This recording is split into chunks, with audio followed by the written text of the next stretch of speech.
ఇప్పటికీ 20 రోజులు దాటింది. మల్లన్న గారు చెప్పినట్టు రాష్ట్ర వ్యాప్తంగా అకాల వర్షాలు వచ్చి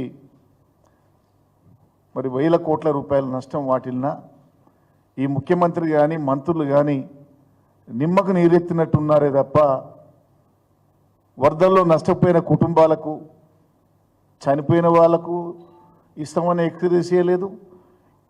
ఇల్లు మునిగిపోయిన వాళ్ళు నష్టపోయిన వాళ్లకు ఏమి ఇచ్చేటువంటి పనిలో వీళ్ళు లేరు. ఆదుకునే పనే మర్చిపోయారు అసలే.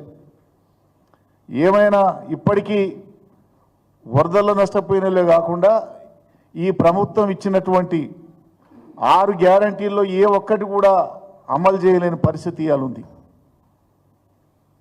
ఇలా నిన్న రుణమాఫీ రానటువంటి రైతులు ప్రజాభవన్ను ముట్టడిస్తామని చెప్పి అట్లనైనా మా రుణమాఫీ వస్తుందేమో అని ఎదురు చూస్తున్న లక్షలాది మంది రైతులు నిన్న హైదరాబాద్కు వస్తారేమోనని భయపడి ఈ ముఖ్యమంత్రి రైతులందరినీ కూడా అక్రమ అరెస్టులు చేసిర్రు. దాంతోపాటు మాలాంటి వాళ్ళం బీఆర్ఎస్ పార్టీకి చెందినటువంటి జిల్లా అధ్యక్షునిగా మాజీ ఎంపీగా నన్ను కూడా హౌస్ అరెస్ట్ చేసేటువంటి పరిస్థితికి వచ్చింది. రైతులు స్వచ్ఛందంగా రుణమాఫీ కావట్లేదు, ఈ ప్రభుత్వానికి మొరపెట్టుకుందాం అని చెప్పి వాళ్ళు చూస్తే మరి అక్రమ నిర్బంధాలు చేసేటువంటి దుస్థితి వచ్చింది. ఇవాళ రుణమాఫీ లేదు, రైతు బంధు లేదు, రైతు బీమా లేదు. మరి కౌలు రైతు విషయంలో కూడా ఇవాళ ఆశ్చర్యం ఏమంటే వ్యవసాయ మంత్రి చెప్పిండు. ఇవాళ ముఖ్యమంత్రి గారు ఇచ్చిన వీడియో కింద ఇవాళ వ్యవసాయ మంత్రి ఇచ్చిన వీడియో మరి అన్నీ కూడా వస్తున్నాయి సోషల్ మీడియాలో. ఆయనేమో ఇద్దరికి ఇస్తామని చెప్పినాడు 15,000.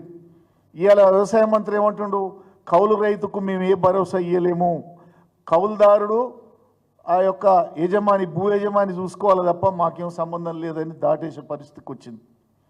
ఈ రకంగా పరిపాలన గాలికి వదిలేసి ముఖ్యంగా మా నల్గొండ జిల్లాలోనైతే మంత్రులు పోటీలు పడుతున్నారు. ఎప్పుడు హెలికాప్టర్లో ముఖ్యమంత్రి హెలికాప్టర్ ఎక్కిండు, మేమెందుకు ఎక్కొద్దు. బట్టి విక్రమార్క వచ్చిండు, ఆ నుంచి చలో 30, 40, 50 కిలోమీటర్లకు కూడా హెలికాప్టర్ వాడే పరిస్థితి వచ్చింది. అలా ఉత్తమ్ కుమార్ రెడ్డి గారు, వెంకర్ రెడ్డి గారు గాలిలో చక్కర్లు కొడుతున్నారు తప్ప హెలికాప్టర్ల మీద. నల్గొండ జిల్లాలో, ఉమ్మడి నల్గొండ జిల్లాలో ఆయన నష్టమేంది, రోడ్ల మరమ్మతులు ఏంది, తెగిపోయినటువంటి కాలువలు ఏంది, చెరువులకు గండ్లు పడినది ఏంది, ఎండిపోతున్న రైతుల పరిస్థితి ఏందని ఏనాడు కూడా వీళ్ళు చూసే పరిస్థితి లేదు.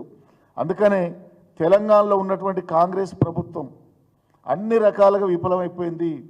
పరిపాలన చేదగాక మాట్లాడితే కేసీఆర్ గారు తిట్టడం, మాట్లాడితే కేటీఆర్ తిట్టడం, మాట్లాడితే హరీష్ రావు గారి మీద మాట్లాడటం, బీఆర్ఎస్ పార్టీ మీద దాడులు చేయటం, ప్రతిపక్షాల గొంతు నొక్కాలని చూడటం, ఇదే తప్ప పరిపాలన చేదగాకుండా అయిపోయింది అని చెప్పి ఈ సందర్భంగా తెలియజేస్తూ, ఇంకనైనా ఇప్పటికైనా ఈ ముఖ్యమంత్రి మంత్రులు మన జరిగినటువంటి పంట నష్టాన్ని అంచనా వేసి మరి నిధులు తీసుకొచ్చి మరి నిరాశ్రయులను ఆదుకోవాలని చెప్పి మేము బీఆర్ఎస్ పార్టీగా డిమాండ్ చేస్తున్నాం.